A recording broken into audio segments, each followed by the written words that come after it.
இந்த குழந்தை பருவம் அப்படிங்கிறது ரொம்ப ஒரு அழகான பருவம். நம்ம எல்லாருமே கடந்து வந்த ஒரு பருவம். எல்லாருக்குள்ளேயுமே மனசுக்குள்ள ஒன்று தோணும். இன்னைக்கு இந்த பிள்ளைங்களை மேடையில் பார்க்கும்போது இந்த குழந்தைகளாவே நம்ம இருந்திருந்திருக்கலாம், ஏன்டா பெரியவங்களானோ, ஏன் வளர்ந்தோம், ஏன் இவ்வளோ பெரிய வயசுக்கு வந்தோம் அப்படின்ற ஒரு வருத்தம் குழந்தைகளை பார்க்கும் போதெல்லாம் நமக்கு தோணும். ஏன் அப்படின்னா அந்த குழந்தை பருவம் வெள்ளந்தியான ஒரு பருவம். இந்த உலகத்தின் மேல் நம்பிக்கை வைத்திருக்கிற ஒரே பருவம் குழந்தை பருவம் மட்டும்தான். எங்கள் வீட்டுக்கு ஒரு சின்ன பாப்பா வந்து அடிக்கடி விளையாடிட்டு இருக்கோம், பக்கத்து வீட்டு குழந்தை. அன்னைக்கு ஒரு நாள் ரொம்ப அழகான ட்ரெஸ் போட்டிருந்தது. இது தீபாவளிக்கு எடுத்ததா அப்படின்னு கேட்டேன். இல்லை, எனக்கு எடுத்தது அப்படின்ட்டு போயிடுச்சு. எல்லாத்தையும் அவங்க ரசிக்கிற விதம் ரொம்ப ஆச்சரியமாக இருக்கும், அவங்க பேசுகிற விதம். ஒரு நாள் அந்த பாப்பா கையில் ஏதோ ஒரு பாக்ஸ் மாதிரி ஒன்று கொண்டு வந்தது. இதுக்குள்ளே என்ன இருக்குது தெரியுமா அப்படின்னு என்கிட்ட கேட்டுச்சு. என்னம்மா இருக்குது அப்படின்னு. சாக்லேட் இருக்குது அப்படின்னுச்சு. ஓ அப்படியானே. ஆமாம், இதில் எத்தனை சாக்லேட் இருக்குன்னு உங்களால் சொல்ல முடியுமா அப்படின்னு கேட்டுச்சு. எத்தனை சாக்லேட் இருக்குன்னு சொன்னால் நீ என்ன செய்வ அப்படின்னு. இதுக்குள்ளே எத்தனை சாக்லேட் இருக்குன்னு நீங்கள் கரெக்டாக சொல்லிட்டீங்கன்னா இதுக்குள்ளே இருக்கிற 20 சாக்லேட்டையும் உங்களுக்கே தந்துடுறேன் அப்படின்னது. இந்த உலகத்தின் மேல் எந்த ஒரு வஞ்சகமும் இல்லாத ஒரு அப்பாவித்தனமான இந்த குழந்தை பருவம் தான் நம்ம பள்ளிக்கூடத்தின் முதலாக விதையாக நம்ம ஒப்படைக்கிற ஒரு பருவம். என் பையன் ரொம்ப சின்ன பையனாக இருக்கும்போது என்கிட்ட ஏதாவது கேள்வி கேட்டுகிட்டே இருப்பான். நீங்கள் அறிவாளியா முட்டாளா அப்படின்னு ஒரு கேள்வியை நம்ம வீட்டு பிள்ளைங்க எல்லாருமே கேட்பாங்க. நான் யோசிக்காமல் சொல்லிடுவேன், நான் ஒரு முட்டாள் அப்படின்றவேன். ஏன்னா நம்ம அறிவாளின்னு சொன்னோம்னா நம்மளை முட்டாளாக்காமல் அவங்க விடவே மாட்டாங்க. ஆனாலும் இல்லை நீங்கள் அறிவாளின்னு சொல்லுங்க அப்படின்னு சொல்லிட்டு ஒரு கேள்வி கேட்டான். என்னடா அப்படின்னு. ஒரு பூனை இருக்குது உங்கள் முன்னாடி. சரி, பூனைக்கு இந்த பக்கம் ஒரு பிளேட்டில் பிஸ்கட் இருக்குது, இந்த பக்கம் மீன் இருக்குது. பூனையுடைய கண்ணு எதில் இருக்கும் அப்படின்னா நான் சொன்னேன் பிஸ்கட்டில் இருக்குன்னே. இல்லை அப்படின்னா. ஒருவேளை பூனைக்கு நான்வெஜ் ரொம்ப பிடிக்கும்ல, அதனால பூனையுடைய கண்ணு மீனில் இருக்கும் அப்படின்னு. இல்லைன்னா வேற எப்படிறா அப்படின்னு. நீங்கள் பிஸ்கட் வச்சாலும் மீன் வச்சாலும் பூனையுடைய கண்ணு அது முகத்தில் தான் இருக்கும் அப்படின்னா. நம்ம இப்படிலாம் யோசிக்கவே முடியாது. ஆனால் அடுத்த தலைமுறை குழந்தைகள் எங்கேயோ பறந்துட்டு இருக்கிறாங்க. அவங்களுடைய சிந்தனை ரொம்ப அழகான ஒரு வித்தியாசமான சிந்தனை உள்ள குழந்தைகளாக தான் நம்ம வீட்டில் வளர்கிறார்கள். வளர வளர அவங்க ஒரு டீனேஜ் பருவத்துக்கு வரும்போது நமக்கே அவங்கள பார்க்கும்போது பயமா இருக்கு. அவங்க குழந்தைகளா இருக்கும்போது நமக்கு எவ்வளோ ஆசையா இருக்கு, எவ்வளவு கொஞ்சம்னு நினைக்கிறோம், எப்போ அவங்க கூட ஸ்பெண்ட் பண்ணணும்னு நினைக்கிறோம். ஆனால் அவங்க அந்த ஒரு குறிப்பிட்ட 10 பருவத்துக்கு வரும்போது நமக்கே அவங்கள பார்த்தா பயமா இருக்கு, அவங்க கிட்ட பேசுறதுக்கு பயமா இருக்கு. அவங்க நம்ம கிட்ட பேசுறதே இல்லை. ஏதாவது கேள்வி கேட்டா ஏன்டா லேட்டு லேட்டு, அதான் லேட்டு, அதான் ஏன் லேட்டு, அதான் சொன்னேன்ல லேட்டு. இந்த பிள்ளைகள்கிட்ட பேசவே முடியல. வந்தோடனே மொபைலை தூக்கி வச்சுட்டு உட்காந்துடுறாங்க. என்ன நடக்குது இந்த உலகத்துல, அவங்க என்னவாக வளர்ந்து கொண்டு இருக்கிறார்கள் அப்படிங்கிறதே புரிந்து கொள்ள முடியாத ஒரு சூழ்நிலையில் நாம இருக்கிறோம். ஆனால் அந்த குழந்தைகளை தன் பிள்ளைகளாக உணர்ந்து கொள்ளக்கூடிய ஒரு இடம் இருக்கிறது என்றால் அது ஒரு பள்ளிக்கூடத்தின் வகுப்பறை தான். ஒரு குழந்தை 2 இடத்தில் ஆரோக்கியமாக வளர்கிறது. ஒன்று உடல் அளவில் ஆரோக்கியமாக வளர்கிற இடம் தாயின் கருவறை. மூளை அளவில் அறிவால் ஆரோக்கியமாக வளர்கிற இடம் பள்ளிக்கூடத்தின் வகுப்பறை. இந்த 2 அறைகளும் குழந்தைகளுக்கு ரொம்ப ரொம்ப முக்கியமான ஒன்று. அதனாலதான் இறையன்பு அவர்கள் தன்னுடைய புத்தகத்தில் குறிப்பிட்டார், இந்த உலகத்துல முக்கியமானவங்க யார் இருந்தாலும் இல்லாட்டாலும் 2 பேர் ரொம்ப முக்கியமானவங்க. ஒருவர் மருத்துவர், இன்னொருவர் ஆசிரியர். மருத்துவர் நம்மை பிணமாகாமல் பார்த்து கொள்கிறார், ஆசிரியர் நம்மை நடைபிணமாகாமல் பார்த்து கொள்ளுகிறார் என்று அவர் சொன்னார். இந்த ஆசிரியர்கள் அப்படி என்னதான் செய்யறாங்க, இந்த பள்ளிக்கூடத்தில் என்னதான் நடக்குது அப்படின்னு கேட்டா, பண்டித ஜவஹர்லால் நேரு ஒரு வார்த்தை பதிவு செய்தார். ஒரு தேசத்தின் எதிர்காலம் ஒரு வகுப்பறையிலிருந்து தீர்மானிக்கப்படுகிறது. ரொம்ப ஆச்சரியமா இருக்குல்ல. மண்ணச்சநல்லூர்னு ஒரு ஊர் இருக்கு, இங்கே ஒரு பள்ளிக்கூடம், 1000 பிள்ளைங்க வருஷம் படிக்கிறாங்க. இந்த பிள்ளைங்களை வச்சு ஒரு தேசத்தின் எதிர்காலம் தீர்மானிக்கப்படும் நேரு சொன்னார்னா சும்மாவா சொல்லியிருப்பார்? அவர் எவ்வளோ பெரிய சிந்தனையாளர், அவர் எவ்வளோ பெரிய அறிவாளி, சும்மா சாதாரணமாக சொல்லியிருக்க மாட்டார் இல்லையா? அவர் சொன்னதுக்கு இன்னைக்கு ஆதாரம் இருக்கிறது. உங்க எல்லாருக்கும் தெரியும் அப்துல் கலாம் ஐயாவை பற்றி. அப்துல் கலாம் ஐயா கூட டில்லி பாபுன்னு ஒரு விஞ்ஞானி வேலை பார்த்தார். இப்பவும் அவர் இந்திய இராணுவத்தில் ஒரு மிகப்பெரிய பொறுப்புல இருக்கிறார். டில்லி பாபுனா ஒரு டில்லிக்காரர் கிடையாது, நம்ம ஊருக்காரர் தான், சென்னையில் உள்ளவர் தான், தமிழ் தான். அவர் அடுத்த கலாம்னு ஒரு புத்தகம் எழுதியிருக்கிறார். கலாம் ஐயா கூட அவர் இளைஞராக இருக்கும்போது சேர்ந்தவர். அடுத்த கலாம் அப்படின்னு ஒரு புத்தகம் எழுதியிருக்கிறார். நீங்க பெத்தவங்க உங்க பிள்ளைங்களுக்கு உருப்படியா ஏதாவது ஒரு பரிசு கொடுக்கணும்னு நினைச்சீங்கன்னா இந்த புத்தகத்தை வாங்கி கொடுங்க. அதுல அவர் முன்னுரையிலேயே பதிவு செய்திருக்கிறார். ஐக்கிய நாடுகள் சபை அப்படின்னு ஐநா சபைன்னு சொல்லுவோம் இல்லையா, அந்த ஐநா சபையில 193 நாடுகள் உறுப்பினராக இருக்கிறாங்க. 193 நாடுகள் இருக்கிறாங்க. இந்த 193 நாடுகள்ல 7 நாடுகள்கிட்ட தான் நவீன போர் தொழில்நுட்பம் தெரிந்த நாடுகள் 7 நாடு தான். அந்த 7 நாடுகளில் ஒன்று நம்முடைய இந்திய திருநாடு என்று பதிவு செய்திருக்கிறார். மீதி நாடுகள்கிட்ட இல்லை. இந்த 193 நாடுகள்ல 6 நாடுகள் தான் நிலாவுக்கு விண்கலம் அனுப்பி இருக்கிறார்கள். அதுல ஒண்ணு நம்முடைய இந்தியா. இந்த நாடுகள்ல 4வதாக செவ்வாய்க்கு விண்கலம் அனுப்பிய நாடும் நம்முடைய இந்திய நாடு தான். இந்த உலக நாடுகள்லேயே மிக வேகமாக வளர்ந்து வருகிற பொருளாதாரத்தில் 2வது இடத்தில் இருக்கிற நாடும் நம்முடைய இந்திய நாடுதான். உலகத்திலேயே மிகப்பெரிய இராணுவத்தையும் ரயில்வே துறையையும் கொண்டிருப்பதில் 3வது இடத்தில் இருப்பதும் நம்முடைய இந்திய திருநாடு தான். உலகத்திலேயே அதிகமாக மைக்கா போன்ற கனிம உற்பத்தியிலும் இளைஞர் வளத்திலும் முதல் இடத்தில் இருப்பதும் நம்முடைய இந்திய திருநாடு தான் என்று அவர் பதிவு செய்திருக்கிறார். இது எப்படி சாத்தியமாச்சு? ரொம்ப குறுகிய காலத்துக்குள்ள 40-50 வருஷத்துக்கு முன்னாடி இந்தியாவுடைய இடம் எங்கேயோ இருந்தது. ஆனால் இந்த குறுகிய காலத்திற்குள் உலக நாடுகளுக்கு இடையான ஒரு ஓட்ட போட்டியில் இந்தியா இவ்வளவு முன்னேறி வந்திருக்குன்னா அதுக்கு யார் காரணம்?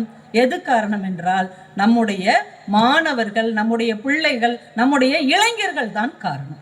இவங்களுடைய அறிவு, இவங்களுடைய திறமை, இவங்களுடைய ஆற்றல். நீங்க உலகத்தின் எந்த பெரிய நாட்டுக்கு போனாலும், அங்கே இருக்கிற எந்த பெரிய நிறுவனத்துக்கு போனாலும், அங்கே இருக்கிற மிகப்பெரிய பதவியில் நம்முடைய இந்தியாவை சேர்ந்தவர்கள் தான் 70% பணியாற்றி கொண்டிருக்கிறார்கள். அதில் பாதி தமிழ்நாட்டுக்காரர்கள். நீங்க நம்பலைன்னா அந்த ஆய்வை போய் பாருங்க. அப்ப இவ்வளவு அறிவு இங்க இருந்து வந்திருக்குது. உலக நாடுகளுக்கு இடையில் இந்தியாவை இந்த அளவுக்கு உயர்த்தினதுல நம்ம வீட்டு பிள்ளைகளுக்கு, நம்ம மாணவர்களுக்கு ஒரு பெரிய பங்கு இருக்கிறது. இப்ப யோசிச்சு பாருங்க, இந்த 7வது இடத்துல இருந்து இனிமே 6வது இடத்துக்கும் 5வது இடத்துக்கும் வருவதற்கு நம்ம SVR ஸ்கூல் பிள்ளைகளும் ஒருவராக நாளை நிச்சயமாக திகழ போகிறார்கள் என்பதுதான் நிஜம். இன்னும் ஒரு 5 வருஷம் கழிச்சு இங்க பேச வர்றவங்களே சொல்லுவாங்க, எங்க ஸ்கூல்ல இருந்து ஒருத்தங்க அமெரிக்கால இருக்காங்க, எங்க ஸ்கூல்ல இருந்து ஒருத்தங்க லண்டன்ல இருக்கிறாங்கன்னு. நிச்சயமா நீங்க இதே மேடையில சொல்லக்கூடிய ஒரு காலம் வரும். 30 வருஷத்துக்கு முன்னாடி, 40 வருஷத்துக்கு முன்னாடி எல்லாம் அமெரிக்கால லண்டன்ல எல்லாம் செட்டில் ஆனவங்க கிட்ட நாங்க போய் கேட்போம். பட்டிமன்றம்லாம் பேச போகும்போது அங்க ரொம்ப நல்லா இருக்கிறாங்க நம்ம தமிழர்கள். எப்படிங்க நீங்க வந்த காலத்துக்கும் இப்பயும் என்ன வித்தியாசம் இருக்கு அப்படின்னு கேட்டா, 30-35 வருஷத்துக்கு முன்னாடி எல்லாம் இங்க இருக்கிற அமெரிக்க தாய்மார்கள் அவங்க பிள்ளைகள்கிட்ட சொல்லும் போது, சாப்பாடு ஊட்டும் போது சொல்லுவாங்களாம், இந்த சாப்பாடை வேஸ்ட் பண்ணாத, இந்த சாப்பாடு கிடைக்காம இந்தியாவில் நிறைய குழந்தைங்க வறுமையில செத்துக்கிட்டு இருக்கிறாங்க, இந்த சாப்பாடை நீ வேஸ்ட் பண்ணேன்னா அவங்க அதை பிடுங்கி சாப்பிட்டுருவாங்க, இப்படி எல்லாம் சொல்லுவாங்களாம். ஆனா இப்ப அமெரிக்க, இங்கிலாந்து, ஆஸ்திரேலியா தாய்மார்கள் தங்க பிள்ளைகளிடம் சொல்லுகிறார்கள், கணிதம் ஒழுங்கா படி, கம்ப்யூட்டர் ஒழுங்கா படி, அறிவியல் ஒழுங்கா படி, இல்லை என்றால் உன் வேலையை பறித்து கொள்ள அறிவும் ஆற்றலும் நிறைந்த லட்சக்கணக்கான இளைஞர்கள் இந்தியாவில் தயாராகி கொண்டிருக்கிறார்கள் என்று சொல்லுகிறார்கள். அந்த அளவுக்கு தன்னுடைய அறிவு வளத்தால், கல்வி வளத்தால் இன்றைக்கு உலகத்தையே நம் வீட்டு பிள்ளைகள் ஜெயித்து கொண்டிருக்கிறார்கள் என்றால் அதற்கு அடிப்படை கல்வி என்கின்ற ஒரு மிகப்பெரிய கருவி. நம்மளுடைய தாத்தாவுக்கு தாத்தா என்ன படிச்சிருந்தார்? ஒண்ணுமே படிக்கல. நம்ம தாத்தா கொஞ்சம் கையெழுத்து போடுறதுக்கும் ஏதோ செய்தித்தாள் படிக்கிறதுக்கும் தெரிஞ்சிருந்தார். நம்மளுடைய அப்பா ஒரு 5 அப்போ 6 அப்போ படிச்சிருந்தார். நாம ஏதோ ஒரு டிகிரி வரைக்கும் தேறி வந்தோம். ஆனால் இன்றைக்கு நம்முடைய பிள்ளைகள் மிகப்பெரிய உயரத்துக்கு வரப்போகிறார்கள் என்றால் அதற்கு இங்கே கிடைக்கிற ஒரு தரமான கல்வி நிச்சயமாக காரணமாக இருக்கும். நிச்சயமா. ஏன்னா கல்வி ஒரு காலத்துல எல்லாருக்கும் கிடைக்கல. உங்களுக்கே தெரியும், ஒரு காலத்தில் குருகுலம் அப்படிங்கிற இடத்துல இருந்து தான் கல்வி கிடைத்தது. அப்போ ஒரு குரு இருப்பார், மாணவர்கள் எல்லாம் அவர் முன்னாடி போய் நிற்பாங்க. அந்த குரு என்ன பண்ணுவார்? டெஸ்ட் என்னன்னா, ஒவ்வொரு மாணவனுடைய, ஒவ்வொரு சீடனுடைய வலது கையை காட்ட சொல்வார். அவங்களுடைய வலது கையை காட்டுவாங்க. சில பேரை யூ ஆர் செலக்டடும்பார், சில பேரை யூ ஆர் ரிஜெக்டடும்பார். ஏன் அப்படின்னு கேட்டா, உன் கையில கல்வி ரேகை இருக்கு அதனால நீ செலக்டட், உன் கையில கல்வி ரேகை இல்லை அதனால ரிஜெக்டட் அப்படின்னு தேர்ந்தெடுத்திருக்கிறார். ஒரு மாணவன் படிச்சே தீரணும்னு ஒரு வெறி கொண்ட ஒரு மாணவன் அவர் முன்னாடி போய் கையை நீட்டுறான். அவரை பார்த்துட்டு சொன்னார், உன் கையில கல்வி ரேகை இல்லை, நீ போகலாம் அப்படின்னார். அவன் அப்படியே நின்னான். ஏன்பா நிக்கிற அப்படின்னார். கல்வி ரேகை எங்க தொடங்கி எங்க முடியும் குருவே அப்படின்னு கேட்டான். உடனே அவர் மயிலிறகால மை தொட்டு சின்னதா வரைஞ்சு காமிச்சார், இங்க தொடங்கி இங்க முடியும், உன் கையில இல்லை இல்லைன்னார். படக்குன்னு அங்கிருந்து ஒரு எழுத்தாணியை எடுத்து அவர் வரைஞ்ச இடத்துல அவன் எழுத்தாணியை கொண்டு கீறி ரத்தம் சொட்ட சொட்ட சொன்னான், எனக்கு கல்வி ரேகை வந்து விட்டது, தயவு செய்து எனக்கு கல்வி கொடுங்கள் என்று அந்த மாணவன் கேட்டான். அந்த மாணவன் தான் பிற்காலத்தில் மௌரிய வம்சத்தையே உருவாக்கிய சாணக்கியன் என்று இன்றைக்கு சரித்திரம் பேசிக் கொண்டிருக்கிறது. என்றால் கல்வியால் எல்லாவற்றையும் சாதிக்க முடியும். கல்வி ஒன்றால் மட்டும்தான் இந்த சமூகத்தில் மிகப்பெரிய மாற்றங்களை உருவாக்க முடியும். அதை குழந்தைகளுக்கு சொல்லிக் கொடுங்கள். கல்வி எவ்வளவு முக்கியம் அப்படின்னு. இப்போ சமீபத்தில் நீங்கள் ஆயுத பூஜை எல்லாம் கொண்டாடி இருப்பீங்க. கொண்டாடினீங்களா? சுண்டல் பொரி இதெல்லாம் கொடுத்தீங்களா பிள்ளைங்களுக்கு? சந்தோஷம். அப்போ இந்த குழந்தைகள்லாம் பார்த்துருப்பீங்க. சரஸ்வதியுடைய ஓவியம் இருக்கும், லட்சுமியுடைய ஓவியம் இருக்கும். இந்த பழைய கடவுள்களுடைய ஓவியம் எல்லாம் யார் வரைஞ்சாங்க அப்படின்னா கேரளாவை சேர்ந்த ராஜா ரவிவர்மா வரைஞ்ச ஓவியம். அது எல்லாமே அதை வச்சுதான் இன்னைக்கு நிறைய ஏஐல எல்லாம் நம்ம போட்டு தள்ளிட்டு இருக்கிறோம். அந்த ஓவியத்தை வரைஞ்சவர் முதல்ல வரைஞ்சவர் ரவிவர்மா. நீங்க நல்ல நுட்பமா கவனிச்சு பார்த்தீங்கன்னா திருமகளாகிய லட்சுமியுடைய ஓவியம் எப்படி இருக்கும்? அவங்க ஒரு செந்தாமரையில செம்பட்டு உடுத்தி சமணம் போட்டு உட்கார்ந்துருப்பாங்க. ஆனா கலைமகளாகிய சரஸ்வதி எப்படி இருப்பாங்க? ஒரு வெண் தாமரையில வெண்பட்டு உடுத்தி சமணம் போட்டு உட்கார்ந்துருக்க மாட்டாங்க, கால் மேல கால் போட்டு உட்கார்ந்துருப்பாங்க. ரெண்டு பேருமே பெண் தெய்வங்கள் தான், ரெண்டு பேருமே வழிபாட்டுக்கு உரியவங்க தான், ரெண்டு பேருமே நம்ம வணக்கத்திற்கு உரியவர்கள் தான். ஏன் இவங்க உட்கார்ந்து இருக்கிற விதத்துல இப்படி ஒரு வேறுபாடு? கேட்டபோது ரவிவர்மா சொல்லி இருக்கிறார், எப்போதுமே செல்வம் படைத்தவன் அடக்கமாக இருக்க வேண்டும், கல்வி கற்றவன் கம்பீரமாக இருக்க வேண்டும் என்பதற்காகத்தான் அந்த ஓவியத்துல ஒரு வித்தியாசம் வச்சேன். நம்முடைய குழந்தைகள் கம்பீரமா இருக்கணும். நம்முடைய குடும்பத்தின் கௌரவம், நம் சமூகத்தின் கௌரவம், நம்முடைய தெருவின் கௌரவம் அந்த குழந்தைகளின் கைகளில் இருக்கிறது. அதனால எப்பயுமே இந்த குழந்தைகள் கம்பீரமாக இருக்க வேண்டும். அதற்கு கல்வி என்கின்ற ஒரு மிகப்பெரிய கருவியை அவர்கள் ஆயுதமாக தன் கைகளில் ஏந்த வேண்டும். மொபைல் போனை தூக்கி கொஞ்சம் ஓரத்துல வச்சுட்டு புத்தகத்தை எடுத்து படிக்கக்கூடிய ஒரு சூழ்நிலையை வீட்டில் இருக்கிற பெற்றோர்கள் நாம உருவாக்கி தரணும். ஏன்னா முன்னாடி எல்லாம் அம்மா அப்பா சொல் பேச்சு கேட்டு பிள்ளைங்க வளர்ந்தாங்க. இன்னைக்கு அம்மா அப்பாட்ட இருந்து செல் வாங்கி பிள்ளைங்க வாழ்ந்துட்டு இருக்கிறாங்க. சொல் கேட்ட காலம் போய் செல் கேட்கிற காலமாக இன்றைக்கு மாறிவிட்டது. உண்மையிலே இன்னைக்கு இருக்கிற பெற்றோர்கள் தாங்க பரிதாபமான பெற்றோர்கள். உண்மையா இல்லையா? பேரண்ட்ஸை பார்த்து பயப்படுற கடைசி தலைமுறையும் நம்ம தான், பிள்ளைகளை பார்த்து பயப்படுற முதல் தலைமுறையும் நம்ம தான். யாருக்கு தான் நம்மளை பார்த்து பயப்படுறா? நம்ம அம்மா அப்பா பார்த்தாலும் நம்ம பயப்படுறோம், பிள்ளைகளை பார்த்தாலும் நம்ம தான் பயப்படுறோம். அப்படி ஒரு மோசமான நிலைமையில நம்ம சிக்கிக்கிட்டோம்.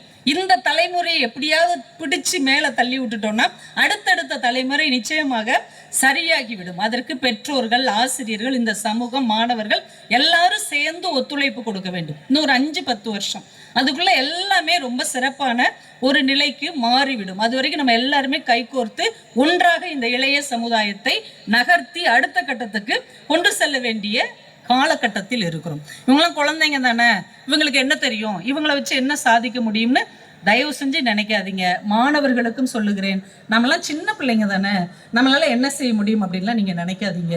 குற்றால ஈஸ்வரன் அவ்வளோ பெரிய கடலை நீந்தியே கடந்த போது அவனுக்கு வயது வெறும் 11 தான். யாராலையும் அடக்க முடியாத ஒரு மிக கடுமையான ஒரு குதிரையை தான் அடக்கி ஆண்ட போது அலெக்சாண்டருக்கு வயது வெறும் 12 தான். மிகப்பெரிய இசையில் விருது பெற்ற போது லிடியன் நாதஸ்வரத்துக்கு வயது வெறும் 13 தான். தன்னை விட மிகப்பெரிய சீனியர்களை எல்லாம் ரெக்கார்டை உடைத்து முன்னிலையில் நின்ற வைபவ் சூரியவம்சிக்கு வயது வெறும் 14 தான். மேண்டலின் சீனிவாசன் உலக புகழ் பெற்ற போது அவருக்கு வயது வெறும் 15 தான். சச்சின் இந்திய அணியில் இடம்பெற்ற போது அவருக்கு வயது வெறும் 16 தான். மலாலா இளைஞர்களுக்கான அமைதிக்கான நோபல் பரிசு பெற்ற போது அவளுக்கு வயது வெறும் 17 தான். செஸ் போட்டியில உலகத்திலேயே தான் சாம்பியன் என்று நிரூபித்த போது குகேஷ்க்கு வயது வெறும் 18 தான். 11 to 18க்குள்ள மிகப்பெரிய சாதனைகளை எல்லாம் சாதிக்க முடியும் என்று நம்முடைய மாணவ மாணவியர்கள் நிரூபித்திருக்கிறார்கள் என்றால் உங்க ஒவ்வொருத்தராலையும் இது சாதிக்க முடியும். கொஞ்சம் கவனம் இருக்கணும். இந்த மொபைல்ல தேவையில்லாத சிந்தனைகள் இருந்தா கொஞ்சம் விலகி நம்ம வாழ்க்கைக்கு என்ன தேவை, நாம ஜெயிக்கிறதுக்கு என்ன ஸ்டெப் வைக்கணும் அப்படிங்கிற ஒரு கூர்மையான பார்வை இருந்தால் மட்டும் நீங்கள் அடுத்த நிலைக்கு மிகப்பெரிய உயரத்துக்கு நிச்சயமாக வர முடியும். வாழ்க்கையில அதுக்கு முக்கியமா ஒரு 4-5 விஷயம் மட்டும் நான் சொல்லிட்டு போயிடுறேன். நீங்க என்ன செய்யலாம், எந்த விஷயத்துல நீங்க கவனமா இருக்கலாம் அப்படின்னு. ரொம்ப ஃபர்ஸ்ட் ஒன்று, நீங்களாம் யார் பக்கத்தில் உட்காந்துருக்கிறீங்க? ஸ்டூடெண்ட்ஸ்லாம் ஃப்ரெண்ட்ஸ் பக்கத்தில் தான் உட்காந்துருக்கீங்க. யாராவது எனிமி பக்கத்தில் உட்காருவாங்களா? எனக்கு உன்னைய தான் கொஞ்சம் கூட பிடிக்காது, என் பக்கத்தில் வந்து உட்கார் அப்படின்னு யாராவது சொல்லுவோமா? நம்ம ஃப்ரெண்டு எங்கே நின்னாலும் சரி, ஏ லூஸ் அங்கேயே நிற்கிறவா, உனக்கு நான் சீட்டு போட்டு வச்சுருக்கேன் அப்படின்னு சொல்லி கூப்பிட்டு உட்கார வச்சுக்கிறோம்ல. ஏன்? நம்ம ஃப்ரெண்டு, நம்முடைய நண்பேண்டா, நம்முடைய நண்பி, நம்மள பாதி அவங்க. நம்ம என்ன யோசிக்கிறோமோ அதையும் அதுதான் யோசிக்கும். நம்ம லூசுத்தனமாக எதாவது செஞ்சாலும் நமக்கு சப்போர்ட் பண்ணுறது யாரு? நம்முடைய நண்பர்கள். அதனால நமக்கு ஃப்ரெண்ட்ஸ்னால் ரொம்ப பிடிக்கும். இன்னைக்கு எழுதி வச்சுக்கோங்க, வாழ்க்கையில் நம்ம எவ்வளோ பெரிய உயரத்துக்கு வந்தாலும் அந்த பழைய அன்போடு உங்களை நேசிக்கக்கூடியவர்கள் உங்களுடைய பள்ளிக்கூடத்தின் நண்பர்களாக மட்டும்தான் இருப்பார்கள். இன்னும் உங்களுக்கு காலேஜில் ஃப்ரெண்ட்ஸ் கிடைப்பாங்க, வேலை பார்க்குற இடத்துல, கல்யாணம் ஆகி போகிற இடத்துலலாம் நண்பர்கள் கிடைப்பாங்க. ஆனால் நீங்கள் என்னவாக போகிறீங்கன்னே தெரியாமல் உங்கள் கூட பழகுறாங்க இல்லையா, அந்த நண்பர்கள் ரொம்ப முக்கியமானவங்க. இப்போ சமீபத்தில் ஒரு வீடியோ ட்ரெண்டிங் ஆச்சு தெரியுமா? மாதத்துக்கு ஒன்று தான் நம்ம ட்ரெண்டிங் பண்ணிகிட்டே இருக்கிறோம். இப்போ சமீபத்தில் ஒன்று ட்ரெண்டிங் ஆச்சு, ஞாபகம் இருக்கா? அதுக்குள்ளே மறந்துட்டீங்களா? என்னது? ஒரு பெங்குவின். அவங்களுக்கு ஒரு கைத்தட்டல் கொடுங்க. ஒரு பெங்குவின் பறவை என்ன பண்ணுச்சு? அது பாட்டுக்கு கூட்டத்தை விட்டு சொன்ன பேச்சு கேட்காம அது பாட்டுக்கு மலையை தேடியே போயிட்டே இருந்தது. திரும்ப திரும்ப கொண்டு வந்தாலும் போயிடுச்சு. இந்த வீடியோ எப்போ எடுத்தாங்கன்னா 2007 எடுத்தது. வெர்னர் ஹெர்ஷாக் அப்படிங்கிற ஒரு ஜெர்மன் இயக்குனர் 2007 எடுத்த ஒரு ஆவணப்படம். அதை விட்டுருவோம். அதே இயக்குனர் 1974 ஒரு புக் எழுதியிருக்கிறார், of walking on the ice அப்படின்னு ஒரு சின்ன புக்கு. அது புக்குன்னு கூட சொல்ல முடியாது, அவர் வாழ்க்கையில் நடந்த ஒரு சம்பவத்தை பற்றிய வாழ்க்கை குறிப்பு, டைரி குறிப்புன்னு வச்சுக்கலாம். அந்த டைரக்டர் ஜெர்மனில் நிறைய படங்கள் எடுக்கிற ஒரு நல்ல டைரக்டர். அவர் இருக்கிறது ஜெர்மனில் மியூனிச் அப்படிங்கிற ஒரு ஊரில் இருக்கிறார். அவர் கூட நிறைய சினிமாவில் ஒர்க் பண்ணுற லாட்டி ஐஸ்னர் அப்படின்ற ஒரு தோழி, அவருக்கு ரொம்ப ஃப்ரெண்டு அந்தம்மா. அவங்க பாரிஸில் இருக்கிறாங்க. நல்ல ஒரு பனிக்காலம், நவம்பர் டிசம்பர், சரியான பனிக்காலம். அங்கே அப்படியே பனியாலே எல்லாம் மூடி இருக்கும். அந்த நேரத்தில் அவருக்கு ஒரு ஃபோன் கால் வருது. அட்டன் பண்ணால் அவங்களுடைய அந்த ஃப்ரெண்டு, அந்த மேடம் பேசுகிறாங்க, எனக்கு திடீர்னு உடம்பு சரியில்லாமல் போயிடுச்சு, பக்கவாதம் நகலவே முடியாமல் இருக்கிறேன், சீக்கிரமாக நான் செத்துருவேன்னு டாக்டர் சொல்லிட்டாங்க. நான் இங்கே இருக்கிற என்னுடைய நண்பர்கள் உறவுக்காரங்க எல்லாரையும் பார்த்துட்டேன், கடைசியாக உன்னையும் பார்த்துட்டா நான் நிம்மதியாக போய் சேர்ந்துருவேன், எப்படியாவது என்னைய பார்க்க வாயேன், வந்துறேன் அப்படின்னு ஒரு ஃப்ரெண்டு இந்த ஃப்ரெண்டுக்கு கால் பண்ணி பேசுகிறாங்க. உடனே அவர் சொல்கிறார், கண்டிப்பாக வந்துடுறேன், நான் வர்ற வரைக்கும் நீ சாக மாட்ட, நீ சாகக்கூடாது, சரியா? நான் வர்ற வரைக்கும் நீ சாக மாட்ட அப்படின்னு போன வச்சிட்டார். இப்போ ஒரு ஃப்ரெண்டு உயிரில் வாழ்க்கையின் கடைசி எட்ஜில் இருக்கிறாங்க. இன்னொரு ஃப்ரெண்டு அவங்கள பார்க்க போகணும், அதான் கடைசி ஆசை. இப்போ இந்த டைரக்டர் எப்படி போகணும்? இப்போ நம்ம ஃப்ரெண்டாக இருந்தால் நம்ம எப்படி போவோம்?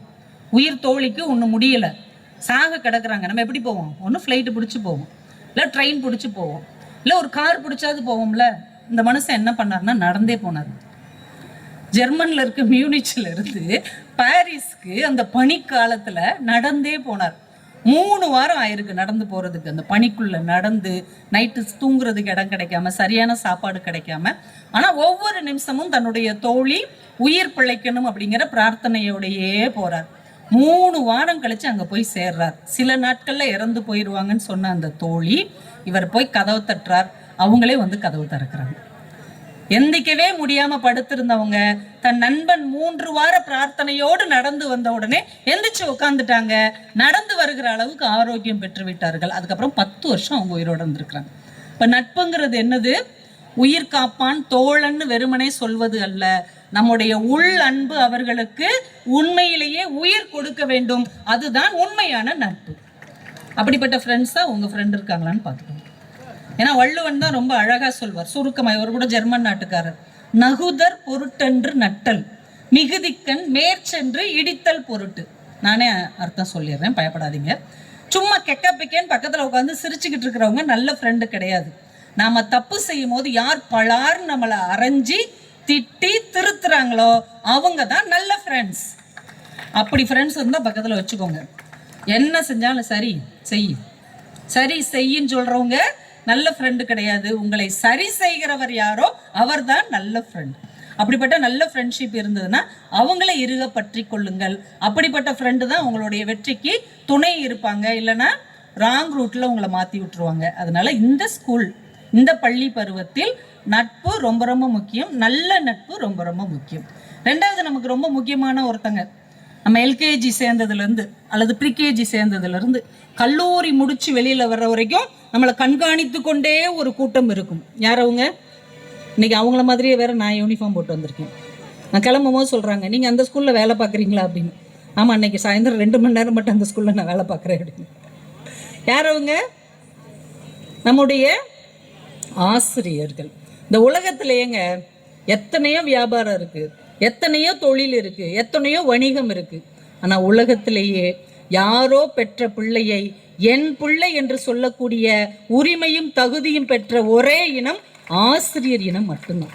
வேற எந்த துறையில இருக்கிறவங்களுக்கும் இந்த உரிமை கிடையாது, அந்த தகுதி கிடையாது. ஆசிரியர்களுக்கு மட்டும்தான் இருக்கு. நான் வந்த உடனே ஹெச்எம் சொன்னாங்க, எங்க பிள்ளைங்களாம் ரொம்ப டிசிப்ளினான பிள்ளைங்க, எங்க பிள்ளைங்களாம் சூப்பரான. அவங்க பிள்ளைங்களா நீங்க? ஆனா அவங்க பிள்ளைங்க தான். உங்க அம்மா அப்பாவுக்கு கூட நீங்க ஒருத்தரோ 2 பேரை தான் பிள்ளைங்க. ஆனா உங்க ஆசிரியருக்கு ஒவ்வொரு வகுப்புல இருக்கிற 40 பிள்ளைங்களும் அவர்கள் பெற்றெடுக்காத பிள்ளைகள்.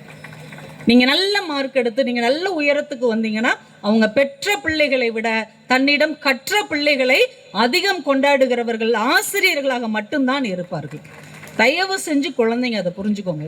டீச்சர்ஸ் உங்க மேல கொஞ்சம் கோவப்படுறாங்க, டீச்சர்ஸ் உங்களை கண்டிக்கிறாங்கன்னா அதுக்காக எக்ஸ்ட்ரா சம்பளம் அவங்களுக்கு தரப்போறது இல்லை. நீங்க நல்லா இருக்கணும், நீங்க ஜெயிக்கணும், நீங்க நல்ல பிள்ளைய அந்த ஸ்கூலை விட்டு வெளியில போகணும்னு உங்க மேல உள்ள அக்கறையினால் மட்டும்தான் அவர்கள் கண்டிக்கிறார்கள் என்பதை தயவு செய்து புரிந்து கொள்ளுங்கள். வீட்டில் இருக்கிற பெற்றோர்களும் தயவு செஞ்சு ஆசிரியர்கள் ஏதாவது சொன்னாங்கன்னா என்னன்னு வந்து கேளுங்க. ஏதாவது கண்டிச்சாங்கன்னா உடனே குடும்பத்தோட சண்டைக்கு வராதிங்க. வீட்டில் இருக்கிற தாத்தா பாட்டி, பக்கத்து வீட்டில் இருக்கிற பாட்டி எல்லாம் கூட்டு வந்து நீங்கள் என்ன கருவேப்பிள்ளை கொத்து மாதிரி நான் ஒரு பிள்ளைய பெற்று வச்சுருக்கேன், யார் கண்டிக்கிறது? நீங்கள் சொல்லுங்கள். முன்னாடியெல்லாம் நம்ம அம்மா அப்பா நம்மளை எப்படி வளர்த்தாங்க? ஸ்கூலில் கொண்டு போய் சேர்க்கும் போதே நம்ம அப்பா சொல்லுவார், கண்ணை மட்டும் விட்டுருங்க, தோலை உரிச்சிருங்கன்னா கசாப்பு கடையாக நடக்குது, நமக்கு உயிரே பதறும், இப்படிலாம் செய்வாங்க போல் பள்ளிக்கூடத்தில். அடிக்கிற அடியில் பெரிய பெரம்பு வச்சுருப்பாங்க. இதெல்லாம் நினச்சி பார்க்க முடியுமா? இன்னைக்கு அடி வாங்கிட்டு அழுதுகிட்டே வீட்டுக்கு வந்து அதுக்கும் வீட்டில் அடிப்பாங்க. அந்த டீச்சரே கோவப்படுற அளவுக்கு நீ என்ன செஞ்சேன்னு அதுக்கு அடி விழும். நாங்கள் சொல்லவே மாட்டோம் எவ்வளோ அடி விழுந்தாலும். ஆனால் இன்னைக்கு நினச்சே பார்க்க முடியலை. ஒரு விஷயம் நீங்கள் கவனிச்சு பார்த்தீங்களா? என்னைக்கு ஆசிரியர்களின் கைகளில் இருக்கிற பிரம்பு பிடுங்கப்பட்டதோ அதற்கு பின்னால் தான் காவல்துறையின் பிரம்புக்கு வேலை வந்தது. ஒன்று பேரண்ட்ஸ் கண்டிக்கணும், பேரண்ட்ஸ் கண்டிக்கிறதே கிடையாது, செல்லம் கொடுத்தாச்சு. அப்போ ஆசிரியர்களாவது கண்டிச்சா தானே வெளியில் வரும்போது இந்த மாணவர்கள் ஒழுக்கத்தோடு சுயத்தோடு நல்ல சிந்தனையோடு வருவாங்க. அதனால மாதம் ஒரு தடவை உங்கள் பிள்ளைகளுடைய ஆசிரியர்களை தனியாக பார்த்து இவனுடைய நடவடிக்கையில் ஏதாவது வித்தியாசம் இருக்குதா, என் பொண்ணு கரெக்டாக தானே இருக்கிறா, வீட்டில் இந்த மாதிரி பிஹேவ் பண்ணுறான்னு அவங்களோட கலந்து பேசுங்க. அவங்க உங்களுக்கு எதிரி கிடையாது. உங்களை விட உங்கள் பிள்ளைகள் நல்லா வரணும் என்பதில் அதிக அக்கறை கொண்டிருப்பவர்கள் ஆசிரியர்கள் தான் என்பதை பெற்றோர்களும் பிள்ளைகளும் தயவு செய்து புரிந்து கொள்ள வேண்டும். ஏன்னா அடுத்த தலைமுறையை உருவாக்குறவங்களே ஆசிரியர்கள் தான். அவங்க தேர்வு தாளை திருத்துபவர்கள் மட்டுமல்ல, இந்த தேசத்தையே திருத்துகிறவர்கள் ஆசிரியர்கள் என்பதை நாம புரிந்து கொள்ள வேண்டும். இன்னைக்கு நம்ம குத்து விளக்கு ஏற்றணும். அப்துல் கலாம் ஐயா இதே மாதிரி ஒரு கல்லூரிக்கு போய் குத்து விளக்கு ஏற்றும் போது ஏற்றி முடிச்சுட்டு வந்து பேசும்போது அவர் சொல்லியிருக்கிறார், இந்திய தேசத்தில் குத்து விளக்கு என்பது இந்துக்களின் அடையாளம். கையில் கொடுத்துருப்பாங்களே மெழுகுவர்த்தி, மெழுகுவர்த்தி என்பது கிறிஸ்தவர்களின் அடையாளம். அப்துல் கலாம் ஆகிய நான் இஸ்லாமியர்களின் அடையாளம். இந்த மூன்றும் ஒரே இடத்தில் ஒற்றுமையாக இருக்கும் என்பதுதான் எங்கள் இந்தியாவின் அடையாளம். ஆனால் அதற்கு யார் காரணம் தெரியுமா? எனக்கு பள்ளிக்கூடத்தில் சொல்லிக் கொடுத்த சிவசுப்பிரமணியன் என்கின்ற இந்து ஆசிரியரும் கல்லூரியில் கற்றுக் கொடுத்த சாலமன் ஐயாத்துறை என்கின்ற கிறிஸ்தவ ஆசிரியரும் சேர்ந்து வளர்த்தெடுத்த இஸ்லாமிய குழந்தை எல்லா சமயத்தையும் என்னால் நேசிக்க முடியும் என்று சொன்னார்.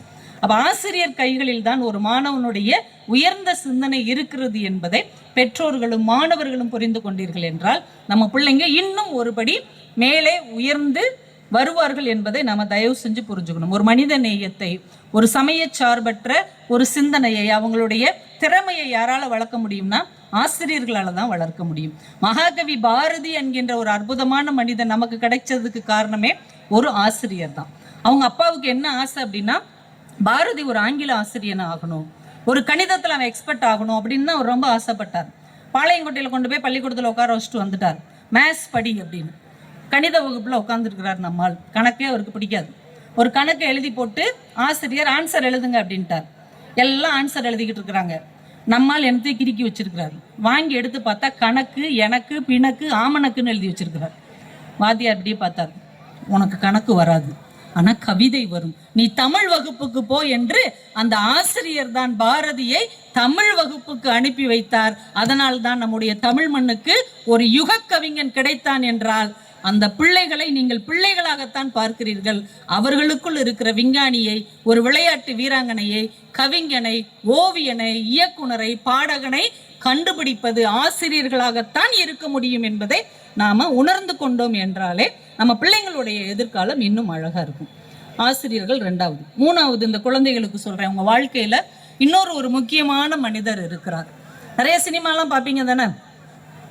சினிமாவில் உங்களுக்கு பிடிச்ச ஹீரோ யார் அப்படின்னு கேட்டால் யாரை சொல்வீங்க? அவங்களுக்கு ஒவ்வொரு ஹீரோ உங்களுக்கு பிடிக்கும் இல்லையா? ஏன் ஹீரோ அப்படின்னு ஒருத்தருக்கு பேர் வச்சிருக்கிறோம்? ஒரு சினிமாவில் எத்தனையோ பேர் நடிக்கிறாங்க, ஏன் ஒரே ஒருத்தர் ஹீரோன்னு சொல்கிறோம்? யாருக்கு என்ன ஆபத்து வந்தாலும் அவர் ஓடி வந்து காப்பாற்றிடுவார், அப்படி தானே? அவர் தானே ஹீரோ. இப்போ நம்ம வீட்டில், நம்ம குடும்பத்தில் ஒரு ரியல் ஹீரோ இருக்கிறார். நமக்கு ஒரு பிரச்சனை, நமக்கு ஒரு ஆபத்துனா யார் ஓடி வருவா? யாரு? அவர் தான் நம்முடைய ரியல் ஹீரோ. நமக்கு ஒரு பிரச்சனை என்றால் உயிரை கூட கொடுப்பதற்கு ஒரு மனிதர் தயாராக இருக்கிறார் என்றால் அது நம்ம குடும்பத்தில் இருக்கிற நம்முடைய அப்பாவை தவிர இந்த உலகத்தில் யாருமே கிடையாது. அதனால சினிமாவில் பார்க்குறவங்கள நீங்கள் என்டர்டைனராக வச்சுக்கோங்க. ரியல் ஹீரோ உங்கள் அப்பா மட்டும்தான். வாழ்க்கையில் யாராவது அப்பா அழுது பார்த்துருக்குறீங்களா? அப்பா அழுது யாராவது பார்த்துருக்கீங்களா? அழவே மாட்டார் அந்த ஆளு. ஏன்னா அவருடைய இதயத்தை இரும்பில் செஞ்சு வச்சுருக்காங்க. அவர் உடம்பே கல்லில் தான் இருக்குது. எந்த அப்பாவும் அழவே மாட்டார். அம்மா ஈஸியாக அழுதுருவாங்க. அம்மாவை அழ வைக்கிறது ரொம்ப ஈஸி தெரியுமா? என்னைக்காவது சாப்பாடு கொடுத்து விட்ருப்பாங்கல்ல, அதை சாப்பிடாம கொண்டு போய் இப்படி டம்முன்னு எரிஞ்சு, இதுக்கு பேர் வெஜிடபிள் பிரியாணியா? என் கூட தர்ஷினின்னு ஒருத்தி படிக்கிறா, அவங்க அம்மா செய்கிறாங்க பாரு, அதுதான் வெஜிடபிள் பிரியாணி, இதை நாய் கூட சாப்பிடாது, அப்படி மட்டும் சொல்லுங்க. உங்கள் அம்மா 1.5 மணி நேரம் உட்காந்து அழுவாங்க. அன்னைக்கே சொன்னாங்க இந்த குடும்பத்துலலாம் கட்டி கொடுக்க வேண்டான்னு, இப்படி கொண்டு வந்து மாட்டி விட்டுன்னு அப்படியே ஆதியிலிருந்து இன்னைக்கு வரைக்கும் உள்ள கதையை சொல்லி அழுவாங்க. ஆனால் அப்பா அழவே மாட்டார். அவரை அழ வைக்கவே முடியாது. கோவப்படுத்த வேணா முடியும், அழ வைக்க முடியாது. அப்படியே தான் இருப்பார். ஏன்? அவருக்கு பிரச்சனையே இல்லையா? அவர் கஷ்டமே இல்லையா? அவர் வேலை பார்க்குற இடத்துல அவர் அவமானத்தை சந்திச்சதே இல்லையா? சந்திச்சிருப்பார்.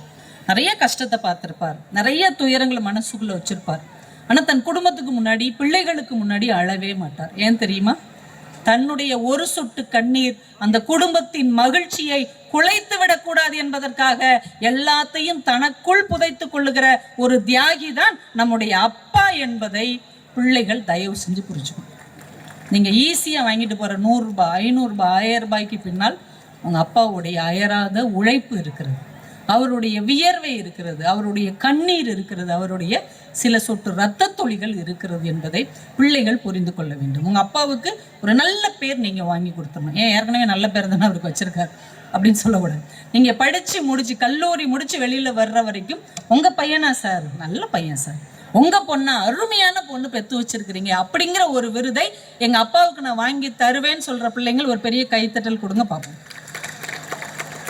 Very good. உண்மையிலேயே நல்ல பிள்ளைங்கள தான் பெற்று வச்சிருக்காங்க. சில பிள்ளைங்க அப்படியே முறைச்சி பார்ப்பாங்க, ஆனால் அந்த பிள்ளைங்க சந்தோஷமா கை தட்டுறாங்க. எங்கள் அப்பாவுக்கு நான் நல்ல பேர் வாங்கி கொடுப்பேன் மேடம், எங்கள் அப்பா நல்ல அப்பான்னு இந்த ஊரே கொண்டாடுற மாதிரி செய்வேன்னு சொல்ற ஒரு அருமையான பிள்ளைகள் மணச்சநல்லூரில், அதுவும் இந்த SVR மெட்ரிகுலேஷன் ஸ்கூல்ல இருக்கிறாங்கிறத பார்க்கும் போதே ரொம்ப மகிழ்ச்சியாக இருக்கிறது. இப்படித்தான் பிள்ளைங்க வளரும், பொறுப்பான பிள்ளைகளாக.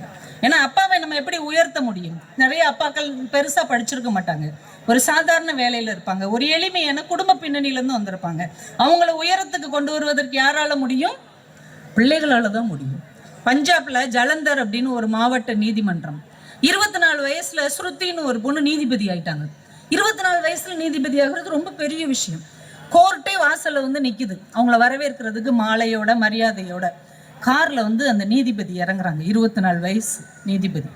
இறங்கின உடனே எல்லாரையும் கொஞ்சம் வழி விடுங்களேன் ப்ளீஸ், வழி விடுங்கன்னு சொல்லிட்டு அந்த நீதிமன்ற வளாகத்துல ஒருத்தர் டீ கேன் வச்சு டீ வித்துட்டு இருக்கிறார். நேராக போய் அவர் கையை பிடிச்சி பேசி சிரிச்சிட்டு இருக்கிறாங்க. இப்போ வந்தவங்கெல்லாம் அப்படியே அரண்டாங்க, என்ன நீதிபதியமா டீ கடைக்காரங்க கூட பேசிட்டு இருக்காங்க. மேடம் உங்களுக்காகத்தான் இவ்வளோ பாராட்டு விழா, வாங்க மேடம் நீங்கன்னு அந்த ஆள்கிட்ட பேசிட்டு இருக்கீங்க. அந்த பொண்ணு நின்று திரும்பி சிரிச்சுக்கிட்டே சொன்னாங்க, உங்களுக்கு வேணா இவர் டீக்காரராக இருக்கலாம், ஆனால் நீதிபதி என்கின்ற பதவி எனக்கு கிடைப்பதற்கு இங்கே டீ வித்து கொண்டிருக்கிற என்னுடைய அப்பா தான் காரணம், எனக்கு அவர் தான் ஏன் முக்கியம் அப்படின்னா. இப்போ அந்த அப்பாவுக்கு எவ்வளோ கௌரவமாக இருக்கும். முந்தின நாள் வரைக்கும் அந்த நீதிமன்றத்தில் அங்கே வர்ற போகிறவங்கள்ட்ட அவருக்கு ஏதாவது மரியாதை இருந்திருக்குமா? ஏதாவது மரியாதை இருந்திருக்குமா? ஆனால் இனிமே நீதிபதியுடைய அப்பா, எவ்வளோ பெரிய ஆளுடைய அப்பா, ஐயா எங்களை பற்றி எதாவது சொல்லிடாதீங்க ஐயா அப்படின்னு தானே சொல்லுவாங்க. அப்போ நம்ம அப்பா அதே இடத்துல தான் இருப்பார், ஆனால் அவருக்கு ஒரு அங்கீகாரமும் மரியாதையும் கௌரவமும் கிடைக்க வேண்டும் என்றால் அது யாரால கிடைக்கும்?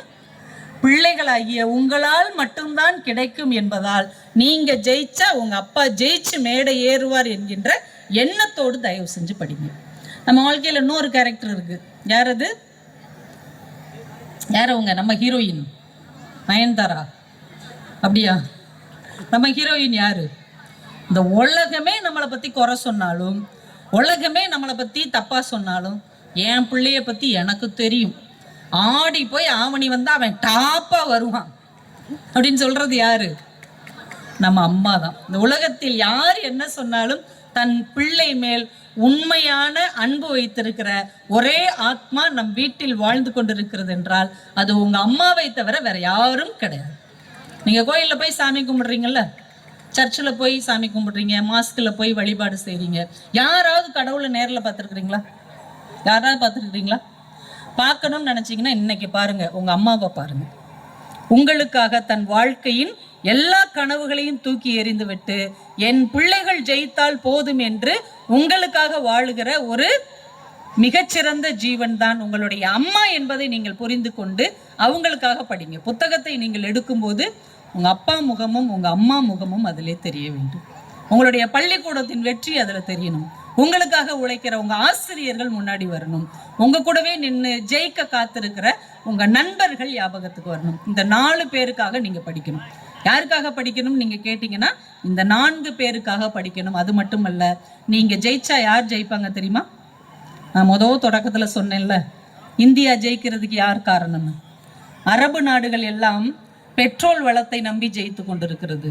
அமெரிக்கா பணபலத்தால் ஜெயித்து கொண்டிருக்கிறது. ஜப்பான் தொழில்நுட்பத்தால் வென்று கொண்டிருக்கிறது. இஸ்ரேல் பால் வளத்தால் ஜெயித்து கொண்டிருக்கிறது. ஆஸ்திரேலியா நிலவளத்தால் நம்பி கொண்டிருக்கிறது.